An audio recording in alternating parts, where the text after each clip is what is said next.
Dalam rangka pengamanan laut dan mendukung layanan kesehatan konferensi tingkat tinggi, KTT, Archipelagic and Island State disingkat AIS, TNI AL menerjunkan KRI Dr.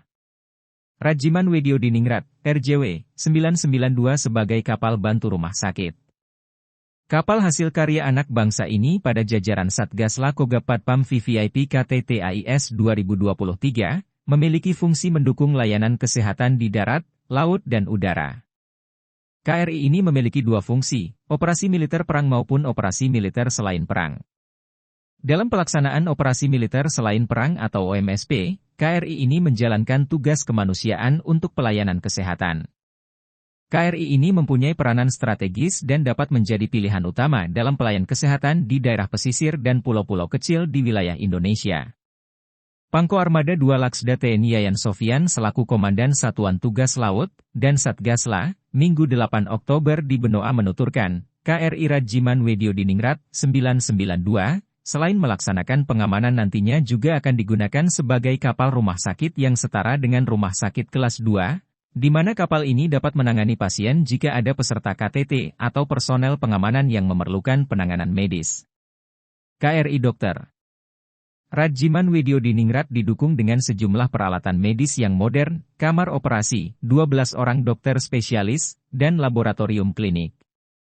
Kapasitas angkut total 643 personel, termasuk 159 pasien, 1 mobile decompression atau hyperbaric chamber, peralatan diagnostik X-ray dan USG 4 dimensi.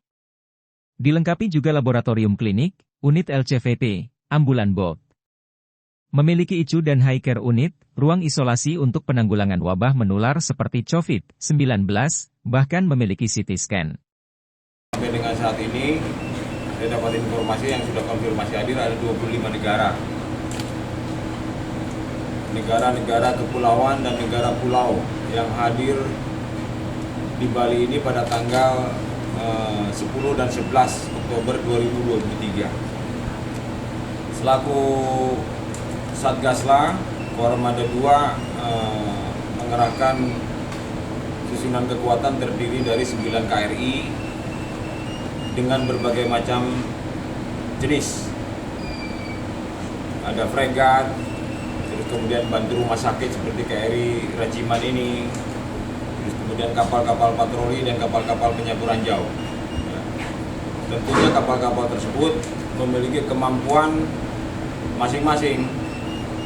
Dan saya sudah berikan instruksi kepada seluruh jajaran bahwa kegiatan ini harus dilaksanakan dengan sebaik-baiknya. Ya. Jadi semua unsur-unsur yang terlibat harus dapat melaksanakan fungsi sesuai dengan fungsi asasinya. Salah satu contohnya kapal-kapal fregat maupun kapal-kapal Sigma, PKR 105, KRI Rem dan KRI GNR memiliki kemampuan untuk pertahanan udara, memiliki kemampuan untuk peperangan permukaan dan anti kapal selam, baik kesenjataannya maupun kemampuan deteksinya. Sehingga sudah saya instruksikan nanti dalam pelaksanaannya dalam situasi siaga 1, ya. Peringatan bahaya kuning senjata ketat. Semua alat-alat deteksi, baik deteksi udara, deteksi permukaan, bawah permukaan, dilaksanakan pengawasan secara ketat. Dan tentunya ini juga kita koordinasi dengan satgas-satgas lainnya, baik satgas udara maupun satgas darat. Sehingga seluruh elemen gerak sasaran, baik itu udara, permukaan, dan bawah permukaan dapat terdeteksi secara optimal oleh unsur-unsur KRI.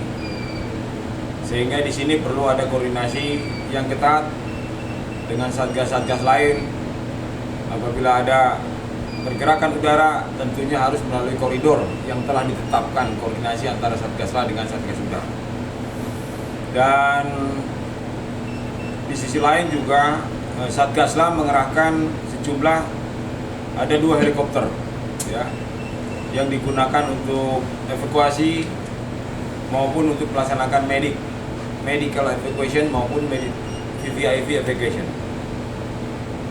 Kita juga menggerakkan Maritime Patrol Aircraft CN-235 yang nanti akan berkoordinasi tentunya dengan unsur-unsur kapal permukaan PKR 105 maupun Sigma Class dan kapal-kapal yang lainnya. Dalam pelaksanaannya nanti akan menempati sektor yang sudah diatur, sehingga dengan demikian dalam kondisi siaga 1 dan peringatan ancaman yang akan ditetapkan nanti sesuai dengan situasional yang kita terima, diharapkan semua dapat bekerja berjalan dengan lancar, dengan aman dan sukses pelaksanaan ini.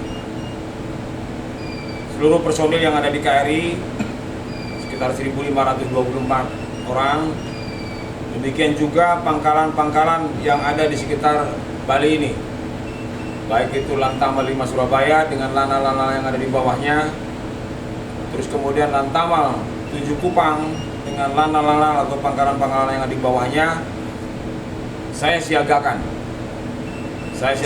untuk mengantisipasi berbagai kemungkinan situasi yang berkembang. Bagaimana jalur-jalur evakuasi VVIP, jalur-jalur evakuasi medik dan sebagainya, sehingga seluruh perangkat yang tergabung di dalam Satgasla pengamanan KTT ACE 2023 dalam kondisi siap.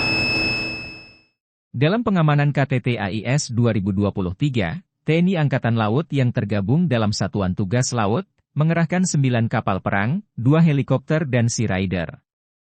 Unsur Satgasla telah melaksanakan operasi dari Surabaya ke perairan Bali, dan nantinya juga akan dilaksanakan operasi pengamanan laut sesuai sektor yakni terbagi di Selat Bali, Laut Bali, Selat Lombok, dan Samudera Indonesia.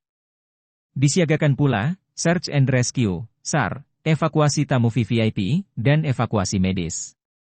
Sementara itu, jumlah prajurit TNI AL yang terlibat dalam Satuan Tugas Laut sebanyak 5.336 orang diantaranya staf Satgasla, ABK KRI, Kreu Heli, Kopaska, penyelam, tim kesehatan, personel Lantamal dan Lanal, serta unsur lainnya.